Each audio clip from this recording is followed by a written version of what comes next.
Hello, hello, my name's Amanda. And I'm Anthony. And we are AV Adventures. So let's set the stage. This is your first trip to Disney World. You've planned it, your family's excited, but then you start looking at all the aspects of it and you get overwhelmed. These are our tips for your first time trip to Disney World.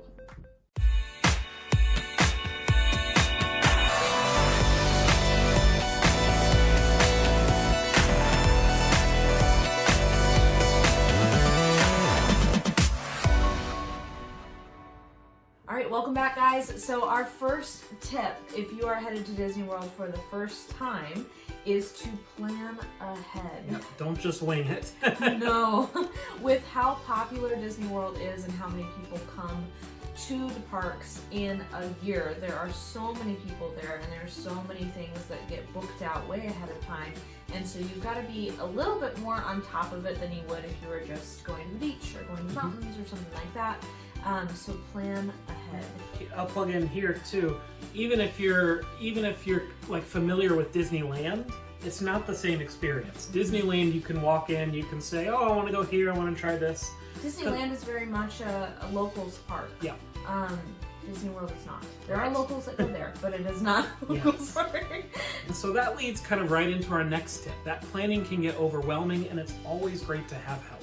One of our tips is to consider getting a travel planner. And yes, I am a travel planner, but this isn't necessarily saying that you have to book me. I'm just saying that Disney already incorporates the funds to be able to pay for a travel planner. And if you don't book with one, you're paying for one anyway. So why not get the help from a travel planner? Why not get somebody who goes frequently, who knows what they're talking about, who's on top of all the things, who can help you not be overwhelmed and do some of the stuff for you if you want it. So that is there for you, and it doesn't cost you any extra as long as you book through them. So if you want to book through me or somebody else, it's always there for you to be able to help you work through that whole planning process. Plus, as they're helping you plan this trip out and tailor it to your family's needs, they can really help you find the best discounts. So like this is something that they're in the loop, they're always looking, they're always checking, so that you don't have to. Yeah, you may miss something, and so they're checking for you all the time. They're helping you find the best deals. They can call Disney, they can upgrade your package, they can take care of all of that for you. Our next tip is once you've got your hotel, once you know where you're staying, take a look into the transportation options to and from that hotel. So if you're on site, it's going to be a lot easier for you to get to the parks because there's on-site transportation, which we've covered in another video.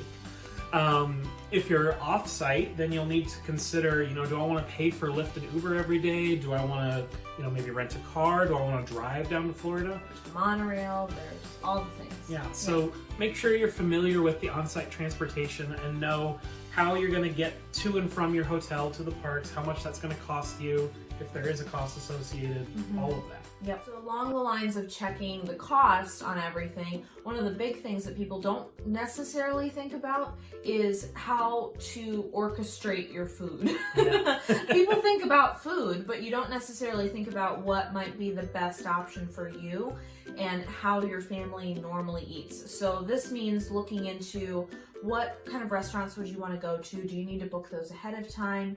And then also what kind of menu items are you going to get? So you can kind of look at budget that way. Because not all the time does the dining plan actually pay off. I know that there are different levels, but it doesn't always pay off. So it just really helps to be able to look at what kind of ways do you guys usually eat, and would you be able to save? Do you want to spend more? And tying it back into our previous point, there may be times that you want to eat off-site instead of eating on-site, and maybe that's a little bit cheaper for your family. Or going out to the parking lot and having a cooler of food out there. So those two could kind of tie together. The next thing that we strongly recommend is downloading the My Disney Experience app. This app allows you to manage your reservations. It lets you check park hours, queue times for lines. I had a really good friend of mine that didn't even know that there was an app, and I just said, download the app, and she was like, oh my goodness, I didn't even know all of this was here. You can check park hours, you can check show times. It's all manage FastPass. Yeah, you can enter your room. You can use it as a key. It's so cool. So don't miss that. I mean, it's huge, and it'll completely change your whole vacation. It changes everything. And the next one that we have is getting to the park early. There are so many people that sleep in because they're on vacation or they were tired from their day before, and that's justified, but at the same time you're missing out on a really good low wait times, not very many people in the parks, things that you would be able to do that you might not be able to do when there's a lot of crowds there. And tied into that, as you're looking at getting there early, Disney incorporates what's called extra magic hours, and these are usually for resort members, but it allows like an hour before normal park opening time. This is on select days. So you're gonna check in your app and check and see the park hours, and they'll always have it listed right above or below extra magic hours before the park opening or after the park closed. They'll make it known to you. But if you're trying to get there early and say the park opens at 9, but there's actually extra magic hours at 8, getting there at 9 isn't going to help you. Even 8:30 isn't going to help you. So check that too. If you're getting there early, you want to check and make sure that early is actually early. Yeah. Now, we've been saying these things about how you can pack more into your trip, but there's one thing you're going to have to recognize. Can't do it all. For example, on our previous trip, we had to prioritize what we wanted to do. And we said we want to hit all the rides. And that was great. We were able to do that. And we were able to ride some of our rides again. But that meant we sacrificed maybe character meetings. We didn't get to do meet and greets as much as maybe we would have wanted to. And we were doing all the rides. We didn't sit down and rest a whole lot. So packing everything into your vacation, prioritize the things that you really want to make sure that you get in. Like some people love just sitting in the hub at Magic Kingdom right in front of the castle. They like sitting there and just listening to the music. That's going to be a very different experience than trying to do every single ride. Ride to ride. And if you're just coming for a vacation and this is your getaway, then you're going to have to sacrifice on some things. You can't do it all. Branching off of that, one of the ways that you can make sure that your park days are the best they can be is by scheduling a break day or two.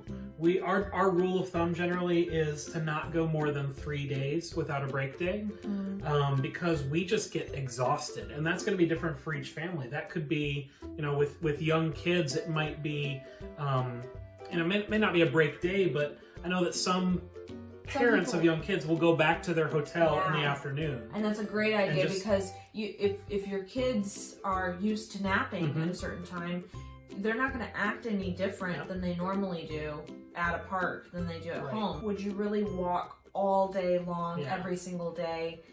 Just know your stamina. Know what you normally do, because it's not going to be much different once you get there. and that break in the afternoon might allow you to do the super early mornings and the late night fireworks shows. So just think about your family schedule. Think about how you're going to want to do that, and make sure not to do too many days in a row, because that's just that break too day. hard. It's invaluable. So the last one that we have is funny, but we want to put it out there too. Watch our videos. Yeah, go check. Because we have so many tips and tricks and things that we like to do, and ways that we've learned over the years, and we're just giving it all to you. We're just like, hey, we've learned this. This is the best way that we figured out to do it. And if you go back and watch them, I mean, you can treat it like a little database where you can go find all your answers there, and we have more coming out all the time.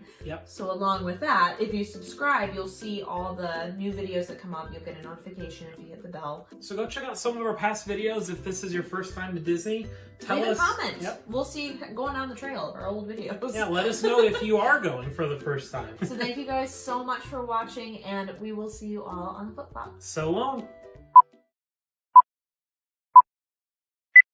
A few of the things that a travel planner... your face. Your giggle there, you seemed worried. Discounts. Hope you want to fix your face. And we will see you all on the flip-flop. So long. I almost said in the flip-flop, and then I was like, inside. I was inside screaming.